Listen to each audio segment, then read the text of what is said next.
ខ្ញុំមិនធ្លុះហើយខ្ញុំបាច់សងគុណôngវិញសងគុណទេខ្ញុំឲ្យឯងហូបបាយបងឲ្យឯងសងគុណទេនៅក្មេងយ៉ាងនេះត្រូវធ្វើអ្វីជាក់ស្ដែងកុំស្អែងតិចនឹងសម្ដីធ្លោខ្ញុំឃើញឯងជាប្រុសអត់ឃ្លានគួរអាណិតទើបបានจะឲ្យបាយឯងហូបឯណាចង់ឲ្យឯងសងគុណឯងនោះអ្នកណាក៏ចង់មានថ្ងៃលេចធ្លូដែរតែបើសិនត្រឹមតែគិតនួគឺរស់នៅបានស្ងប់ចិត្តហើយអាល្អិតបែបនោះណាគឺមិនមានកំណើតនោះទេ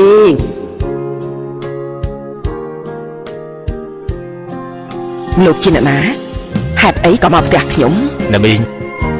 ច្រើនឆ្នាំមុនមីងក៏ខោអាវនៅមាត់ទន្លេខ្ញុំស្ទុយទៅនៅមាត់ទន្លេព្រោះថ្ងៃមីងឲ្យបាយខ្ញុំហូប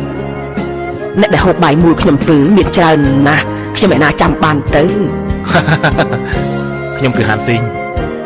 ហ៎បាទអើយហើយចាំលែងបានហើយวันนี้ខ្ញុំនៅចាំបានហើយខ្ញុំត្រូវធ្វើការហើយលោកណាកុំរំខានខ្ញុំត្រូវទៅគក់ខោអាវហើយ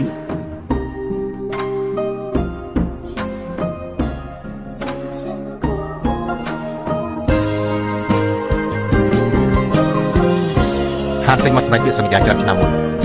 អរគុណបាយអ្នកមីងទទួលការគោរពពីហានស៊ីង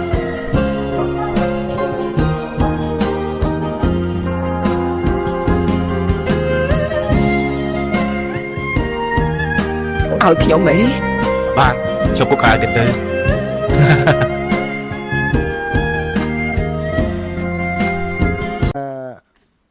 កាលពីមុនមកអត់កូនប្រហែលឆ្នាំខ្ញុំ5ឆ្នាំចាហើយដឹងពីណាមកដែលបានមកដាច់ចិត្តមកទិញថ្នាំឱសថបុរាណកូនភ្លោះហ្នឹងខ្ញុំឮសូគេផ្សាយក្នុងរ៉ាឌីយ៉ូចាហើយឮមីងខ្ញុំគាត់ប្រាប់ទៅអត់ចាប់អារម្មណ៍មើលហងអត់ដែរមើលទុំស្ដាប់ដែរយើង5ឆ្នាំហើយទុំឮសូគេនិយាយផ្អើលអញ្ចឹងណាទូឲ្យរ៉ាឌីយ៉ូអញ្ចឹងទៅខូចនេះទៅដាច់ចិត្តមកនេះចេះនិយាយដែរដាច់ចិត្តមកហៅគ្រូទៅហើយខ្ញុំសាកល្បងមើលទៅហើយយកទៅហូបទៅជឿអត់ជឿដែរជំនឿខ្លួនឯងដែរជឿខ្ញុំមិនដំបងខ្ញុំអត់ជឿទេខ្ញុំឮសូ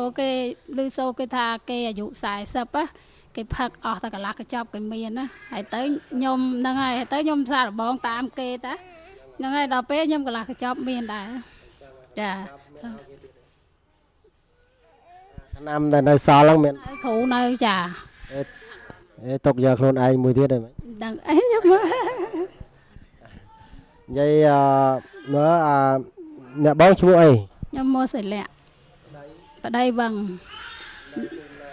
នៅខ្ញុំនៅសង្កាត់វាវងខណ្ឌប៉ែនមករា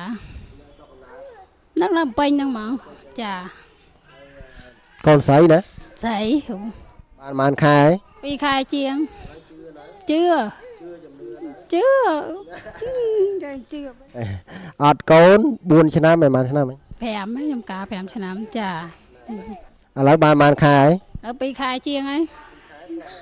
ចា73ខែរួចចូលឆ្នាំថ្ងៃ10អ្នកស្វាយរៀងអត់មកអ្នកស្វាយរៀង